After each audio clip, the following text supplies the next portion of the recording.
Welcome to the KYP podcast. My name is Danny. I'm here with my co-host, KYP James. Kevin G. and we have a special guest today, local chef, also second place winner. I would say winner, in my opinion, on the show Le Chef. Michael, welcome. Nice to meet you. So on the mini episode, we talked a lot about your experience when it comes to being in the kitchen, right? And what it takes. What I want to go more in detail on this episode is really talking about how, like, every industry, let's say influencers, I think cooking is one of those industries that is the most glorified. Not everyone can take a photo of themselves, but I think everyone thinks that they can cook and everyone thinks they're better than everyone. And that level of accessibility can also influence how you look at food and how you go someplace, you taste, you're like, that's not good, I can do better. I don't know if Kevin or Jay, you have that feeling. You're watching a show. He's making eggs. Yeah. You know, I could make eggs at home. Or it's like, I'm watching MasterChef, Gordon Ramsay's like, you fucking donkey, you shouldn't put this on the stove. And then you're eating like a bowl of Cheetos and you're like, yeah, bro, you shouldn't put that on the stove. But on today's topic, we want to talk about really the glorified industry of cooking. Yeah, I wanted to start this topic off by asking you, before you dove into the culinary world, went to culinary school, what was your perception of what being a chef was going to be like? Yeah. So my mom's side always been in the cooking industry. So all of my mom's side, they all like sushi chef. They owned a restaurant. They were head chef. So they already knew that part of the job. I kind of grew up with that, but really without like knowing exactly what it was. I just knew that being a chef was making good food, having that mission of like serving food to a customer. Did you do a lot of cooking at home? Let's just say I started off like not really. I grew up with like my older brother with like my dad will be always out of the house. He will be working, he will be traveling for work and everything. And I would have to like cook for myself in a way. What really put me like in that cooking world was back in high school, my brother and me was at home. He would cook ramen. I didn't know how to cook back in the day. He would cook ramen, he would eat the ramen and just give me the broth. Right? So that kind of like triggered something in me. Be like, this guy, man, I need to be able to cook. So I kind of show off a bit or like actually like feed myself. That's what put me into like the cooking world to start with. It's funny because that's what put me into cooking too, in a way, but it's like a different scenario. We were on a trip to New York with my family, and I think the pilot missed his landing zone by like a few kilometers, so he just decided to nosedive instead of taking a slight descent. And I got so fucking nauseous that I wanted to puke, and I was a kid. So we got to JFK and I got out. My dad, he said, okay, hold on. He ran to a deli in the airport and he got me chicken noodle soup in a large coffee cup. And I was eating and I got that warm feeling and I felt better. And that's why growing up, living by myself, I would take like 8 hours to make chicken noodle soup, like from scratch with the bones. I'm like, Wow. I need to recreate this fucking soup to make me feel better.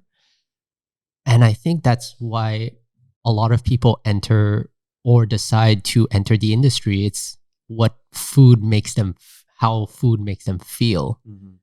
Like, what is one thing that you feel when you cook food? Is it like satisfaction? Is it warmth? I would say it is a warm feeling. When you cook food, you make your own food, you eat your own food. Is that, as a young age, like Asian family, we used to have a lot of soul food. Just growing up at home, like you have a bunch of like food that like just remind you of home. You want to be able to recreate that, even though like you can never do as good as like your parents. There's just that feeling, right? When you go home, you just have like a nice meal made by your parent. It just hit differently. What are some of the dishes that come to mind that give you that warm feeling? It was like from my dad's side, like regular spaghetti, right? Mm. My dad would be making like the best spaghetti ever. It's so simple, Yeah. but it tastes so good. Yeah, my mom's spaghetti's good too. I love Yeah. it. Yeah. She uses like the thin Asian noodles with tomato Mm. sauce. Mm. It just hits different. Yeah. Yeah. And now that we know a bit about why you get into cooking, I want to dive more into the public perception. In your opinion, starting from someone who didn't know how to cook and now you're in the industry, what are common things you see people wanting to enter the industry say or do? They like look on Instagram, they are amateur chef. Like, what is one common thing you see among all these amateur chefs that they do when they first enter cooking? Like, do they all want to start in a kitchen? Do they all want to like cook a particular dish? Like, is there something common you see among everyone? I think nowadays it's actually like more easy to like look it up and actually start cooking compared to back then. That's why like the vision of like cooking has been changed a lot. Just like our parent generation, right? Cooking never been like an actual job because it was already like, oh, everyone needs to know how to cook, right, to survive. Nowadays, like there's a lot of influencer making food on Instagram. The food industry got like super big because of social media. But that's like one of the kind of like fake reality where behind a camera, right, it's easy to make a food look good. Right? Look up some picture, you recreate the same dish. Which harder is to actually make a food taste good, right? Because you can put together like anything and make it look good, but does it taste good? Right? That's like the big like controversial about like people watching stuff on Instagram. Like, oh yeah, I can do that, but they don't actually know how or like will it taste good. Like let's say a simple dish that's like crazy that I'm actually gonna have on the menu, right? Is a fish with banana puree, wasabi, and matcha powder. Oh wow, it's like a dessert. Yeah. So Yeah. those are kind of stuff that like on first hand you're like, what the heck? Right? You can think about it, but you'll never know it until you taste it. Yeah, you just scrambled my brain Yeah, you there. scramble. Like, Exactly. I'm like trying to imagine the taste profile of it. I'm like, I It's, can't Sweet, comprehend. savory. yeah. So those are actually like flavor that you need to be able to like learn while cooking, right? You can't just create it on a hinge. You can look it up, but you'll never be like you'll be super skeptical about it just because like those are all flavor that like oh you never put together. Yeah. But that's the same as like apply for every cook at home that like watch a video and if I can make it look good, people will be tend to try it as well. And I feel because food is so easily accessible and with the internet and everything, you always see the prominent rise, especially of different types of cuisine popping up now. We had that episode when this episode is releasing, it's probably going to be like a month ago that we talked about Asian food and how, I don't know if you've ever had that experience where you'd come in, I'd eat my Viet food with the Nuc Mam, like fish sauce, and it would smell really rancid when you throw it in the microwave. Yeah. And all the kids like, ew, what the fuck is that? Do you think it's a good thing that people are starting to really discover these things and make it their own version? Or do you think that there's a good basis to learn how to make the food properly first? In the cooking world, like in a restaurant, everyone would say like, oh, your base is the most important. Like any job, like oh, any sport too. If you have like a good foundation, you can go anywhere with it, right?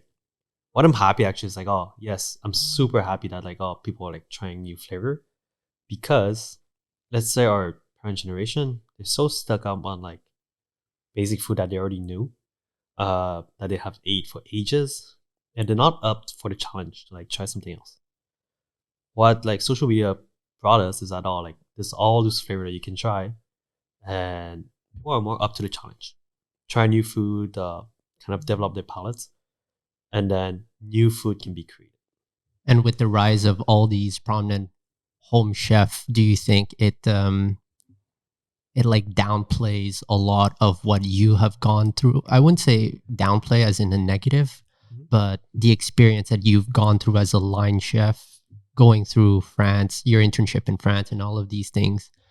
those people who are just at home learning by themselves, doing stuff like, yeah, they can make good food. But I think, do you think there's a negative perception on people who actually went through the foundations because everyone can become as popular just making homemade food? I would say like, oh, experience talk for itself, Mhm. right? So a guy that at home can recreate whatever they see, right? They can make good food as well, but working in the kitchen is totally different too, right? So you can be like a good cook, you can be making good food, but working in a restaurant is totally different. Because now you're just not making food for your friend or for yourself. You have a customer, right? Because at the end of the day, a restaurant is a business. So then it's a lot more different than just making food at home. Yeah, there's an influencer that got really popular on YouTube and on social media from cooking at home, and that person opened a restaurant after a couple of years, and they just closed recently Oh, I know who you're talking about. because they probably realized that a restaurant. She Korean? Yeah, Yeah. I felt like I knew exactly who you're talking about. Yeah. we're not dropping names. No. Yeah. So I'm curious, Michael, what is the biggest difference between cooking at home and cooking in the kitchen of a restaurant?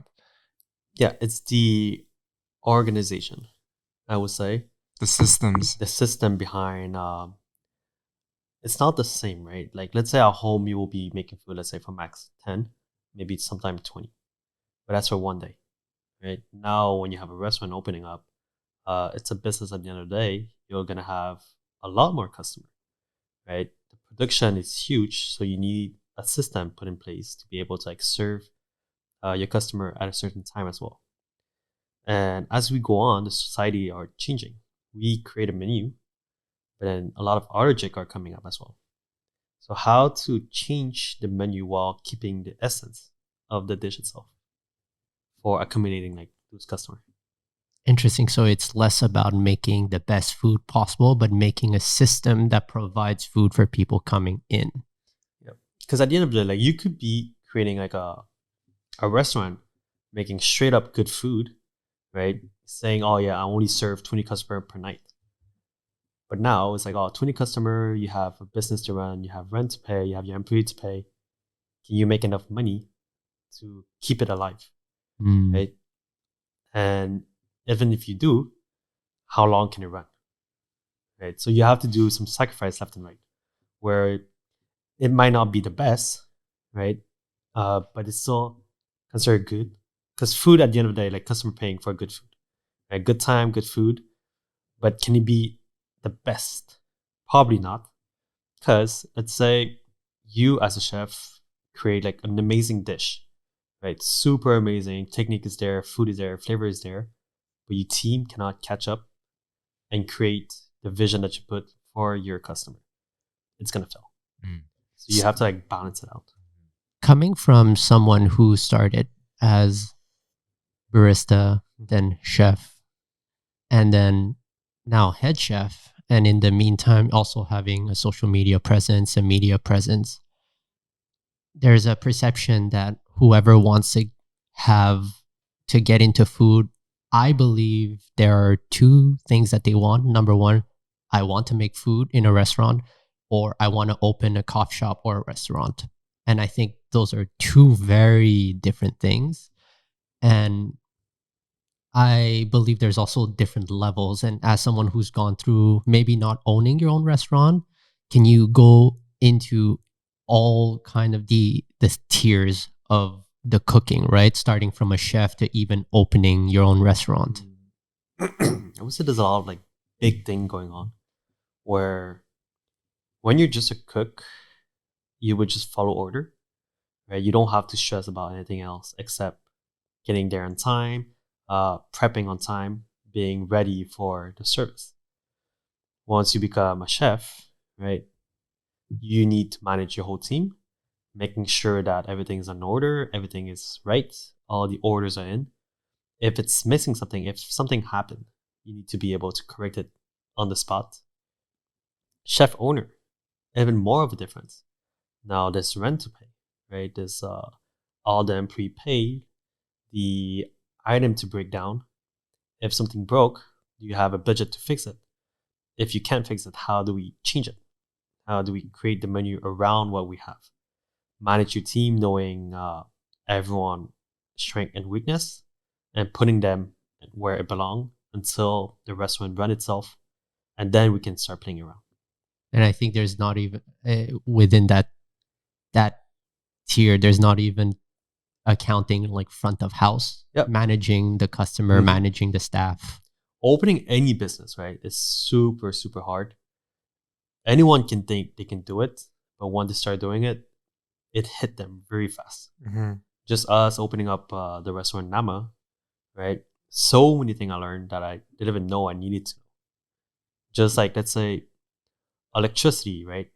We need a different plug, different inputs. Do you want gas or electricity? How all the water work, all the electricity work. If something break down, how to fix it, who to call. Just buying the equipment, going there. The sad part that we don't learn about opening a restaurant, so much behind it.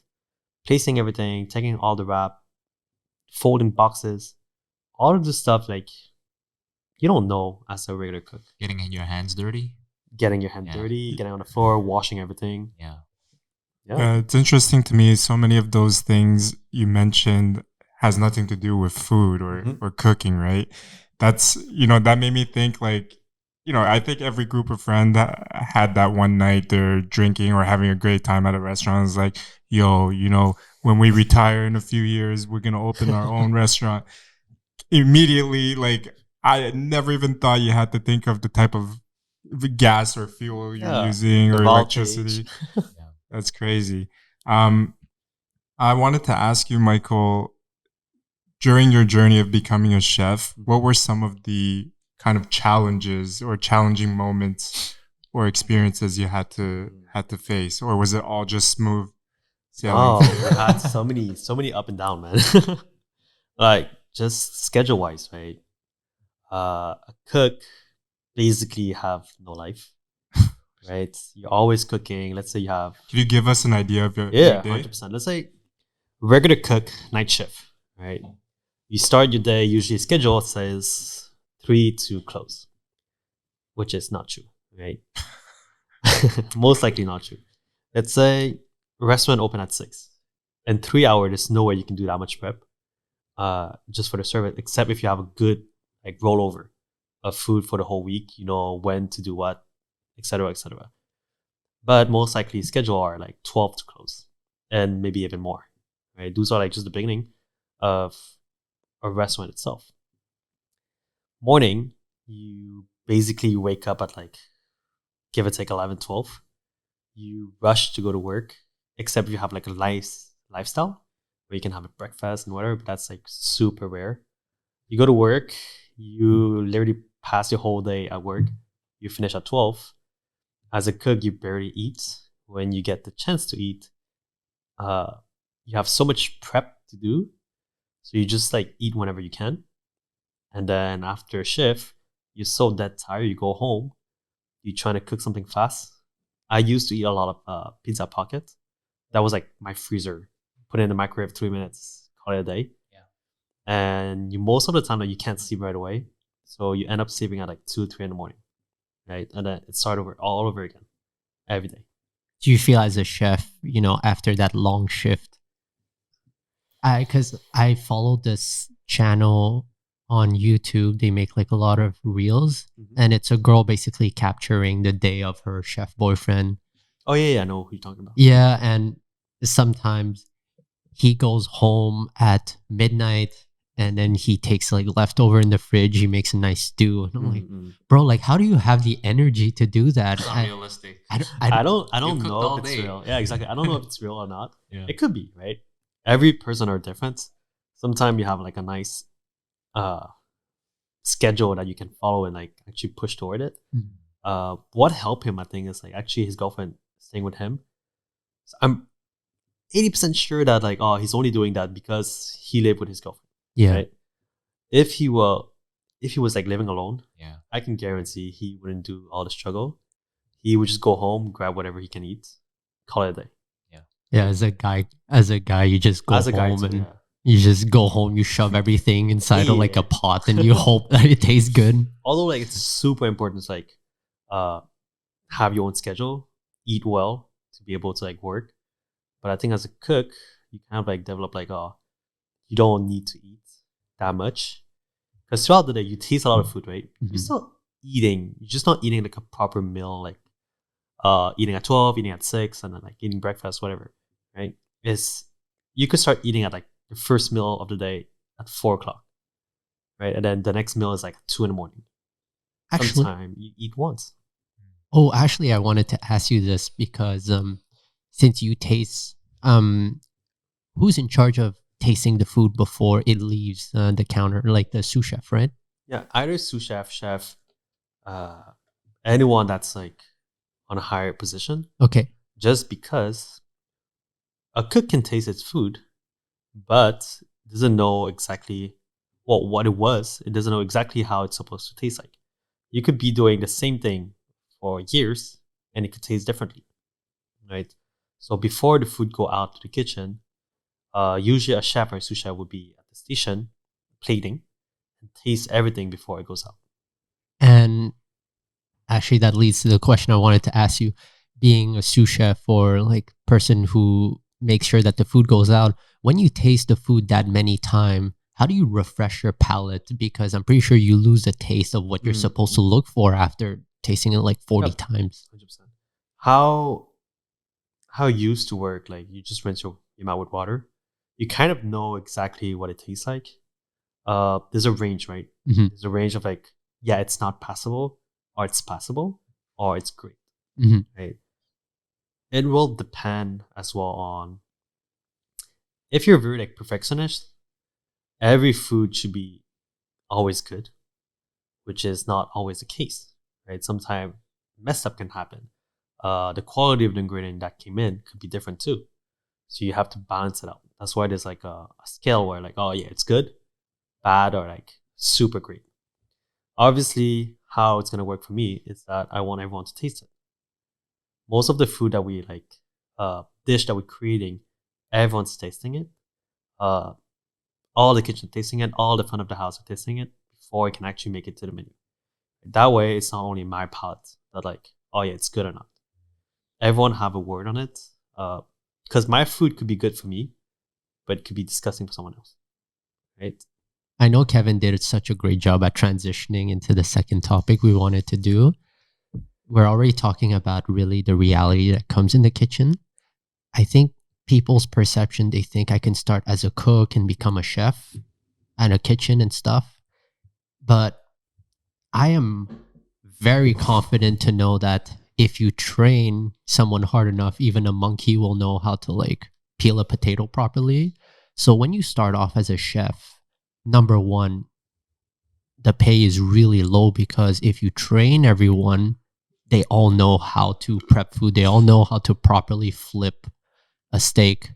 But what does it take to go from what sacrifices do you have to do to start from, let's say, flipping steaks or flipping a chicken to actually being a sous chef or a head chef? It's actually leadership. I would say leadership because I don't have to be the best cook there is to be a chef.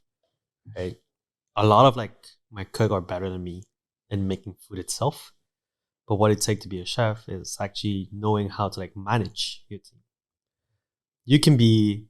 I've met a lot of chefs that are like super great cook, like best cook I ever seen, but they're so shit about leading their team. Right? Communication was bad. Knowing exactly what it is to be a cook, they didn't know it as well, or they forgot because just more responsibility are in, and they forget what it was to be a cook. So What someone that can balance it out is like the best option. what does good leadership look like in a kitchen? Communication and understanding. Mm. So if you, that's why like in a kitchen wall, like ideally is that everyone do everything. Everyone know exactly what the other person are doing because they already did it. So let's say if I'm just started off, I'm a chef and I don't even try to do like the station that my employer are doing, I will never know what they're going through or Mm. how they're going through it and why is it hard for them, why is it not working.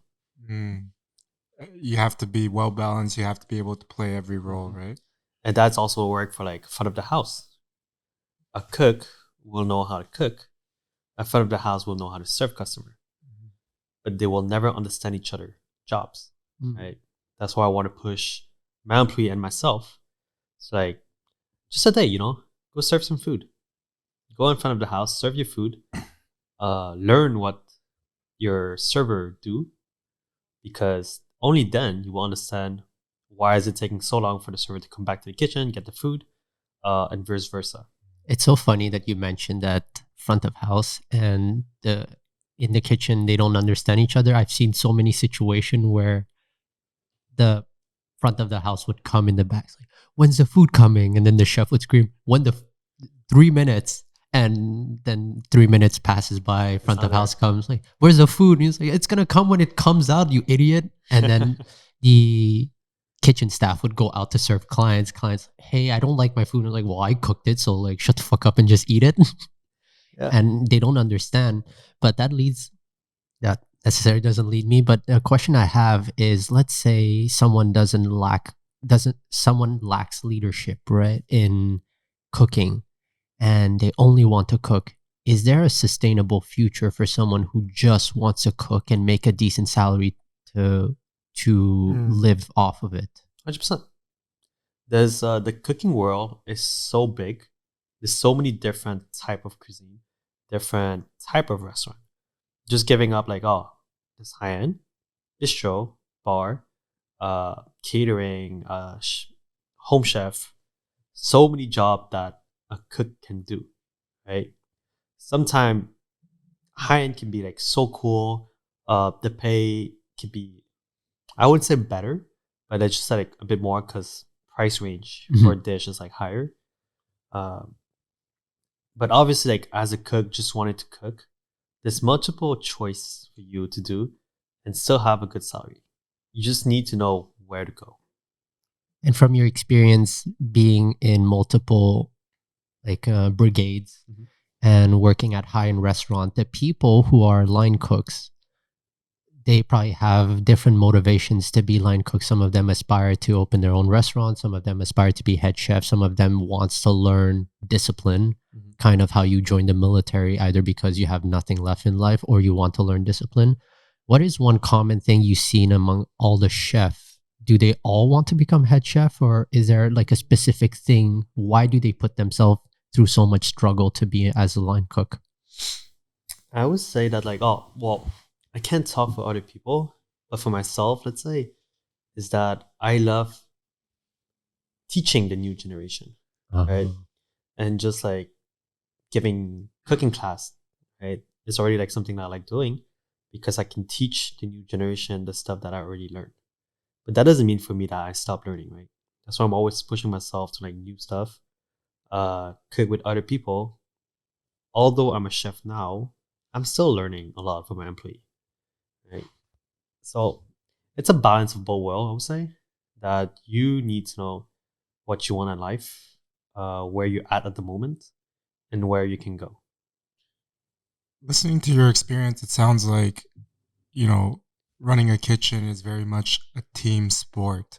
I wanted to ask you, how important are the relationships in a restaurant, front of house, the kitchen? Yep. Is it important for you guys to kind of bond outside of work, or is it kind of you just come in, do your job, and then sign out? 100%. I would say that like a good restaurant running, that everyone like can understand each other. It's the relationship is super important, right?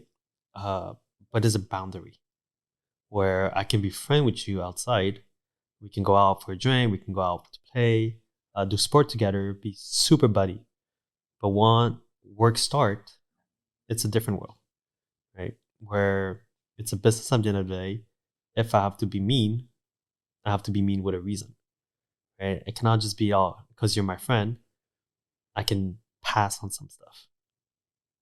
Because one stuff gonna pass, and then the second thing, and the third, it's like, oh no, it's chill. I'm friend with the chef, whatever. It doesn't work like that in the business. And I think You mentioned earlier about learning for the new generation, teaching the new generation. And we also mentioned either this episode or last episode, the mini episode, about how communication is very important. Mhm. When it comes to learning from your experience and teaching it to the new generation, what are things that you want to, what are values you want to set for the new generation? Is it mostly the standard of food? Is it understanding that there's a new way of communicating to people, having respect for one another? 100%. Respect is always something that has to be there in any job, right? Respect what I do, respect the people, and appreciate. So obviously, when I give cooking class, it's like, oh, I'm telling them like, oh, look, this all of this, it look hard, but if you're doing it while having fun, it's a totally different experience than just doing it because you have to do it. That's why, like, even like in our restaurant, uh, the job still has to be done, right? But do you just do it because like it has to be done, or do you do it in a team, or like do it because like you actually enjoy what you're doing? The job could be shitty, just like peeling potato. But if you're doing it, let's say I put one guy on it, it takes 2 hours. That's no debate. It's gonna be shitty. But let's say the whole team are doing it together, right? Then that's a totally different experience because the job's still been done, but at least you're not doing it by yourself. You understand that all the job has to be done, but at least you're not doing it by yourself. We spoke a lot about the challenges in the kitchen and, you know, becoming a chef and making the food or running the restaurant. I'm curious, is there any challenges when it comes to working with the customers? Like, have you had, difficult situations with customers, or yeah, I kind of just want to know a bit more about that side of Yeah, the interaction. there's always going to be a problem with certain customer. Some customer are like entitled to be like, oh yeah, customer are king. Uh, I go in. What's your opinion on that? There's a limit. There's a limit. Yes, I'm serving food for you. You're paying for the food, but that doesn't mean you're the king. You can Right? disrespect me. Yeah. Yeah, you cannot disrespect. Everything in life has respect. Respect to gain respect. Right? So you coming here to my restaurant because you want to eat my food. That doesn't mean like, oh yeah, I can come in. I'm paying you anyway. You can do whatever you want. Right? No, it doesn't work like that. If you want something made, just do at home. If you come to a restaurant or you make the choice to come out to come eat to my restaurant, uh, go on with that, right? Eat my food, taste it, try it. If you don't like it, it's fine. That can happen, right? You have your allergic, whatever. It's fine. We can like change it because you already made like the movement to come here and pay money for it. But respect, you know. Yeah. That's why like I'm already like I'm super hard on like let's say a customer being mean to my employee. Oh, That is something for me that is a no go, right? Even just inside the company itself, we don't take any disrespectful between each other. It's not because like you're the chef, you're the owner, whatever, that you can be mean to a customer or employee, right? There's a way to talk to people and still putting your point across. So even if we're gonna have, let's say, giving like an example, a rich customer coming in, he put a lot of money in, but he's super rude to like our customer. Mm. I'm not losing anything from like kicking you out, right? Because people will still come for my food, and I don't have to deal with like a mean customer that doesn't give a shit about anyone. Yeah. You don't You have want to that. draw the line. You Yeah, don't there's a want line that, to yeah. draw. Mhm. We are doing a job that is hard, right? Um, so just make it enjoyable. You know, it's not like we're not here to work for you. We're working because we're enjoying our job. We're doing it because it's a career. We're making money out of it to survive, and we don't have to deal with like the bullshit. I I really like what you're saying, and it's, well, for me, very wise words. Everything that you've learned so far, have you taken it from from the, well, I know you've taken it from the experience, But have you learned a lot through being on the field doing your job, or is it things that they instill to you in school? You learn a lot on the field.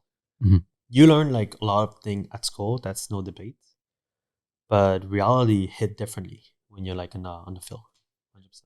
What would you say uh, the school experience did not prepare you for when you actually got into the real world? So depending on school, the school depending on like the teacher you get, you can get like sometimes you get the best teacher, right?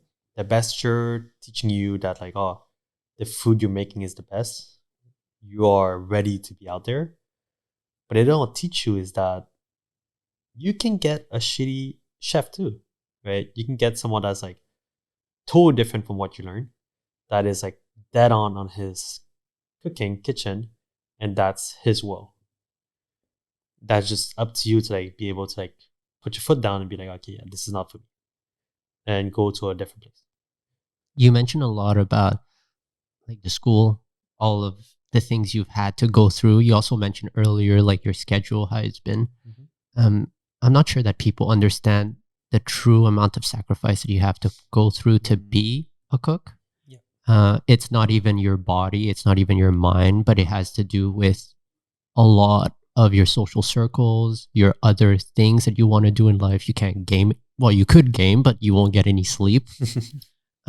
I want to know, like, have you had to sacrifice a lot of your groups of friends, or have you things that you've loved doing that you don't do anymore because you wanted to pursue cooking? Yeah, 100%, man. I lost a lot of friends. You sacrifice a lot of like time with like social life, just family, friends, relationship. All of this stuff is super hard to balance when you're a cook, just because you're working so much with like your circle of like employee or like coworker, that it's not because I don't want to go out. It's just I'm so that tired already. Already schedule wise is like super hard to balance. You work most of the day. Holidays you're there, you're working. Birthday you're there working. You don't have that many day off. Let's just say that you still have like a 2 week vacation. But when you have your 2 week vacation, you want to actually have a vacation. You want to get out of that world where you can relax your body. Because how it works for most of the cooks is that we get so trained that our body are like used to working, and that even if our mind is like shut down, your body's still working. It's still used to it. So that's why like even if you have like a burnout, right? Most of the time burnout, what happened for like cooks is that your mind kind of like shut down, but you keep working because you kind of like that have that duty, right, to work. You don't want to like put too much like on other people's shoulder, so you're gonna keep working, working, working until your body just stop working as well. Oh shit. Okay. No, sorry. I thought I saw a signal. Damn. Okay. So it's like you're becoming slowly a zombie, Mm. and you're just working until Your machine. It's a machine. Yeah. Yeah, but obviously like, it's not every restaurant that are like that too, right? There's a lot of places where you can have a nice schedule, have a life. It just depends on your value. Are those like the hotel jobs? Left and right. Yeah. I would say like hotel life. You have like benefits. Yeah, you most of the have- hotel life is like it's hard and good at the same time, because there's a lot of like it's a high the place your salary is way higher as well, because they can afford to pay you that much. But at the same time, there's a lot of like people that stay there. So seniority over there is important. crazy, Gotcha. right? So as a new chef, you go in there, you can never beat someone that's been there for like 20 years. Oh, you'll Mhm. never move up unless Yeah. they quit. And You'll wait until the turnover is, Wow. and that can take 20 years as well, right? So Your it's salary is going to corporate. be high, Mm. but because the seniority is so high on top of you, they just said, oh yeah, you need vacation, but someone else already took vacation there. So you can't. You can't, Yeah. right? hypothetically, if you were a business owner, you were in charge of your staff, do you think hiring two sets of staff, let's say unlimited money, right? Unlimited money would you hire two sets of staff, the one that preps the kitchen, the food, make sure everything's okay, and then the actual cook to cook and clean? Or would you rather paying your staff a really high salary and have them work the entire shift but knowing to prep the food and to cook? Easy answer. Two set of cooks. Oh, okay. Right? Just because everyone's human at the end of the day. So you could do like, oh, you're young, you can work long hour. That's fine. But it will hit you eventually. That's no debate. Everyone have a limit. Your body, you can be like, oh yeah, I'm good. Do it for a year, okay. 3 years, 4 years, your body start like slowing down. No matter what people say. And even if you work out a lot, your body will like have a limit. And if it's not your body, your mindset has a limit. So personally for me, what I want to do is having two set of team, which is like one in the morning, one at night, and giving them a life, which is having the schedule do a 2-week schedule. So 2-week schedule, you work at night, 2-week schedule, you work in the morning. That way you can have an actual life. You could schedule stuff. Yeah. During You'd those be like, times. oh yeah, I'm working at night. It's 2 weeks, but in 2 weeks, I can go out and have dinner. I'll be free, yeah. Right? A lot of restaurants are changing nowadays, so like having Sunday, Monday off. But that's every restaurant, Sunday, Monday off. So let's say you want to go out and have dinner at a nice restaurant. Monday, they're closed too. So having a life was super hard.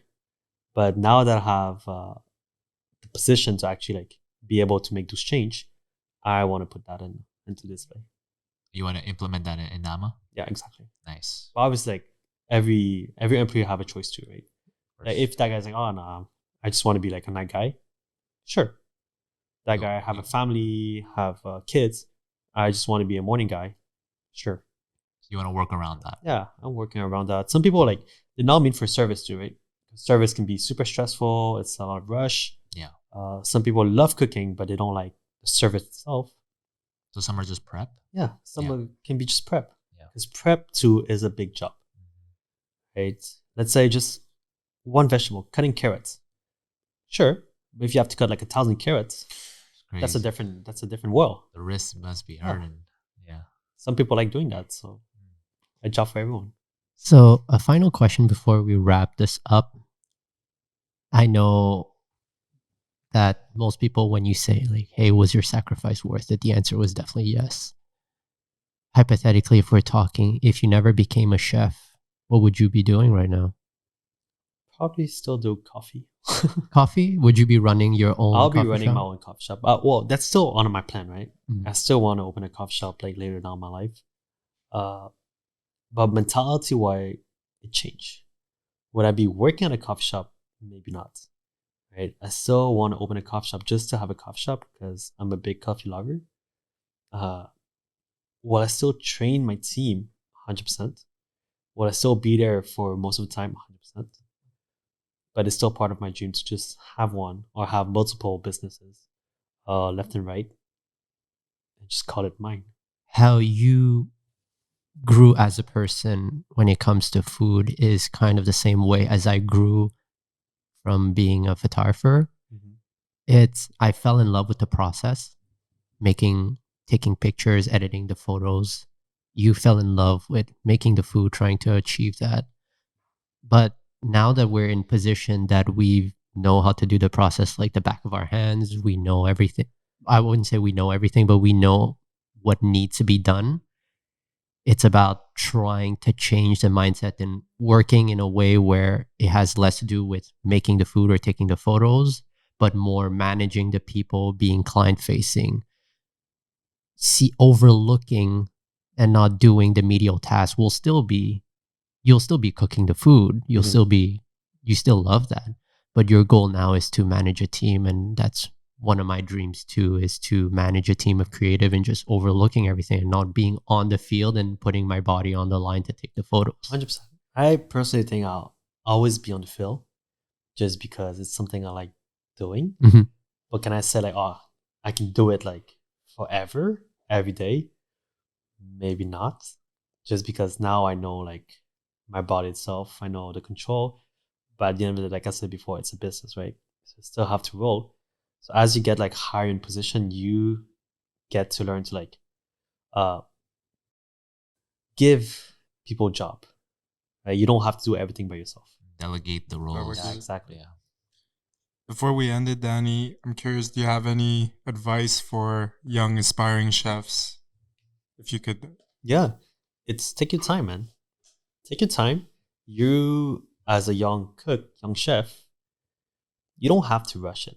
A lot of people, like nowadays with social media, they see all this stuff. They want, Comparing. they want to be a chef right away. It's not it. Just take your time. Your time will come, right? Learn as much. There's one thing that people don't say is that once you become a chef, you're kind of stuck there. So that means, let's say, the style of a restaurant, uh, give or take, let's say sushi, right? Or any other cuisine, Vietnamese cuisine.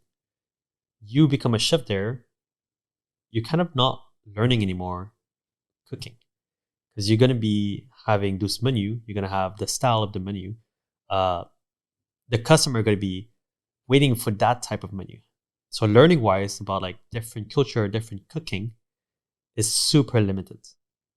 But while you're a cook, you can say, I'm going to intern there, I'm going to travel there, I'm going to try new food, and then learn what's my cuisine is. Awesome. That was such a fun conversation. I was just very curious because I love food and I wanted to pick your brain on a lot. Of course. I hope I didn't grill you too hard on some question. No, 100% not. But where can we find you? Well, you can find me on Instagram, michaelholt._. Have you ever thought of maybe changing it eventually so that it's easier for people who don't know what an underscore is? I thought about it. I first wanted to just write Michael Holt, but someone already had it. Of course. Someone has it, but it's not even like an Instagram that's been used. Yeah. You'll have to buy it or something. Yeah. So we'll see. Other than that, can you also let people know like when are you expecting to open Nama or? Yeah. So right now we're in the final stage. So we are the second week of May. Final stage, putting everything in, doing the final touch up. I would say we'll start opening up like mid-June. We're having like a few soft opening in a few weeks. Mid-June should be like a big opening. Thank you for everything. It feels good to have a celebrity chef sitting with us. Of course. Yeah. And on top of a celebrity chef, someone who's media trained, that's so nice. We can run through questions very quick and you can answer everything very concisely. Thank God we're not like a media crew where I'm asking, so what did you learn? A lot. Next question. I learned so much. So stay tuned for a new episode next week. As always, my name is Danny. I'm here with my co-host, KYP James. Kevin G. and our special guest, Michael Holt. And remember, The KYP. Kill your pride, baby. 거짓말은 못해 지금 난 갇혔다니까 빠져나오질 못해 Where you at? 저리 yeah, where you at? 거리야 내 안에 갇혔어 절대 난 okay Great yeah,